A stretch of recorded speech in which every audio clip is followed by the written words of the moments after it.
धरती जल्दी में है। जी हाँ, जल्दी जल्दी घूम रही है धरती। दिन हो रहे हैं छोटे, समय हो रहा है कम। क्या हमें डरने की जरूरत है? क्या ये सामान्य है? आखिर अचानक से धरती की स्पीड कैसे बढ़ रही है? कहीं इसके जिम्मेदार भी हम तो नहीं? और हमारे जीवन पर इसका क्या प्रभाव पड़ेगा अगर धरती इसी तरह तेजी से घूमती रहे? जानने के लिए वीडियो को अंत तक जरूर देखिए। दोस्तों, अब जो बात हम आपको बताने जा रहे हैं उसे जरा ध्यान से सुनिएगा, क्योंकि इसका हमारी और आपकी जिंदगी पर बहुत असर पड़ने वाला है। बात अभी हाल ही की है। जुलाई की 29 तारीख को धरती ने अपने एक्सिस पर घूमने में 1.52 मिली सेकेंड कम समय लिया है। जी हाँ, यानी कि हमारा दिन जो कि 24 घंटे का होता है वो 1.59 मिली सेकेंड छोटा हो गया था उस दिन। मिली सेकेंड यानी कि सेकेंड का 1000वां भाग। अब आप कहेंगे कि इतने छोटे अंतर से हमें क्या फर्क पड़ेगा भला? ये तो कोई घबराने वाली बात लग ही नहीं रही। लेकिन ऐसा नहीं है। पृथ्वी के घूमने की गति पर पूरी दुनिया का बैलेंस टिका हुआ है। अगर इसमें कुछ बदलाव आता है तो इसका पूरा प्रभाव पूरी दुनिया पर दिखाई देगा। अच्छा, इसे सिंपल लैंग्वेज में भी समझते हैं। अब आप सभी जानते होंगे कि साल में 365 दिन होते हैं और हर 4 साल बाद लीप ईयर आता है, जब साल का एक दिन बढ़ जाता है और फरवरी 28 की जगह 29 दिनों की हो जाती है। क्या आप बता सकते हैं कि ऐसा क्यों होता है? असल में हमारा एक दिन 24 घंटे का नहीं होता। अगर दिन के सही समय की बात की जाए तो ये 23 घंटे 56 मिनट और 4 सेकंड का होता है।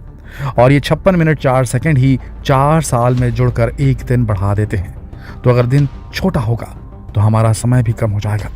यहाँ हमारा लीप ईयर का कॉन्सेप्ट भी गड़बड़ा जाएगा।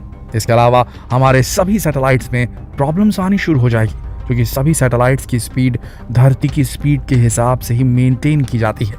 ऐसे में सैटेलाइट की गति गड़बड़ा जाएगी। इलेक्ट्रॉनिक गैजेट्स और कंप्यूटर जो कि टाइम के हिसाब से ही चलते हैं, उनकी टाइमिंग में प्रॉब्लम आनी शुरू हो जाएगी। इसके और भी कई इफेक्ट पड़ेंगे जो कि हमारे लिए फायदेमंद तो बिल्कुल नहीं हो सकते। चलिए पहले हम ये जानने की कोशिश करते हैं कि आखिर अचानक से धरती की स्पीड बढ़ क्यों रही है। दोस्तों, ये पहली बार नहीं है जब धरती की स्पीड इतनी तेज नोट की गई है। इससे पहले सन 1960 में 19 जुलाई को सबसे छोटा दिन मापा गया था। उस दिन धरती ने अपनी एक्सिस पर एक चक्कर पूरा करने में 1.47 मिली सेकेंड कम समय लिया था। इसके बाद 2021 में 26 जुलाई को यह टाइम 1.50 मिली सेकेंड था। 2020 की बात करें तो 19 जुलाई को साल का सबसे छोटा दिन नोट किया गया था। उस दिन धरती ने 1.47 मिली सेकेंड कम टाइम लिया था। ये आंकड़े देखने में भले ही बहुत छोटे लग रहे हों, लेकिन ये बहुत बड़ी चिंता का विषय है, क्योंकि जिस तरह से धरती की स्पीड लगातार बढ़ रही है उससे उम्मीद है कि आने वाले समय में दिन और छोटे होने लगेंगे। और ऐसा क्यों हो रहा है, इसे समझने के लिए हमें पहले धरती की संरचना को समझना होगा।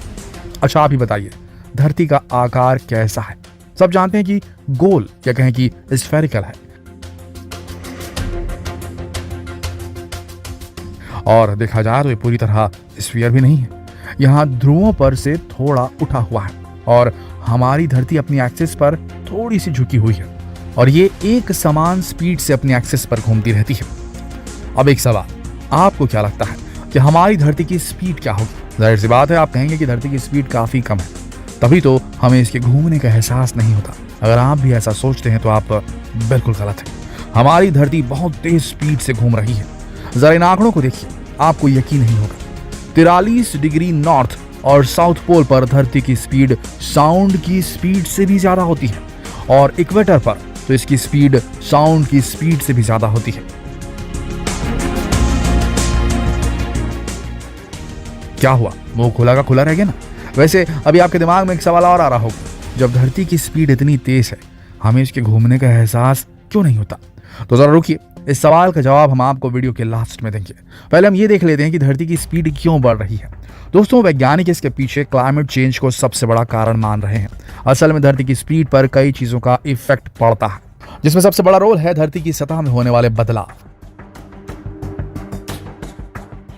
इसमें धरती की सतह के अंदर होने वाले बदलाव, सुनामी और पोल्स पर पिघलने वाले ग्लेशियर्स, ये सब कुछ शामिल है। और आजकल जिस तरह क्लाइमेट चेंज की वजह से ग्लेशियर्स की बर्फ पिघल रही है, वह आगे चलकर धरती के लिए मुसीबत का सबब बन सकता है। क्योंकि हमारी धरती के दोनों पोल धरती के लिए बहुत महत्वपूर्ण है।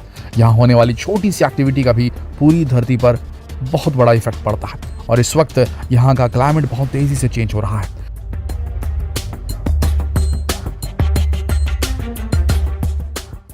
जिन क्षेत्रों में कभी गर्मी नहीं पड़ती थी वहां तापमान बढ़ रहा है और सदियों से जमे ग्लेशियर्स पिघल रहे हैं, जिसकी वजह से समुद्र का जल स्तर बढ़ रहा है और समुद्र का स्तर बढ़ेगा तो जाहिर सी बात है कि इसका इफेक्ट भी धरती के रोटेशन स्पीड पर पड़ेगा।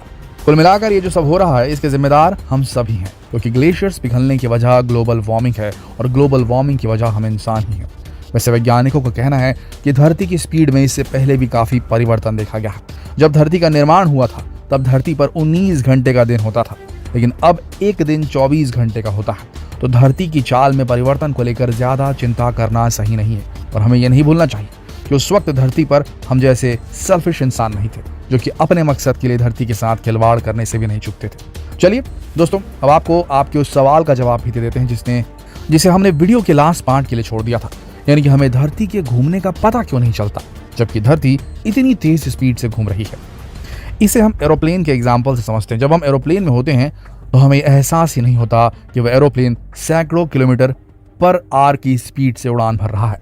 हमें केवल तब ही एहसास होता है जब हमें कोई झटका लगता है और इसका कारण ये है कि जब कोई वाहन एक समान स्पीड से गति करता है तो उसके अंदर बैठे हुए लोगों को उसकी स्पीड का एहसास नहीं होता। ऐसा ही बिल्कुल धरती के साथ है। धरती हमेशा एक यूनिफॉर्म स्पीड से घूमती है, इसलिए हमें उसके घूमने का पता नहीं चलता। लेकिन अगर धरती की स्पीड में कोई परिवर्तन आएगा तो हम पर इसका प्रभाव जरूर पड़ेगा। हमें अपने दिन के घंटों को कम करना पड़ेगा, हमारा जीपीएस सिस्टम फेल हो सकता है, कंप्यूटर सिस्टम क्रैश हो सकता है। कुल मिलाकर धरती का पूरा स्वरूप पूरी तरह बदल सकता है।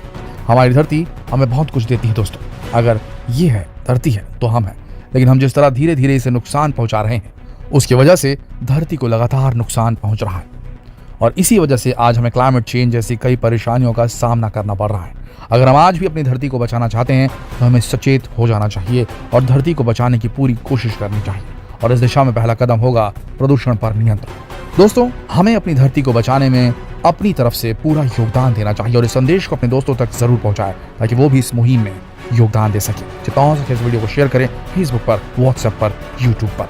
कल फिर मिलते हैं एक और दिलचस्प वीडियो में। तब तक के लिए आप सबका इस वीडियो के अंत तक बने रहने के लिए दिल की गहराइयों से धन्यवाद।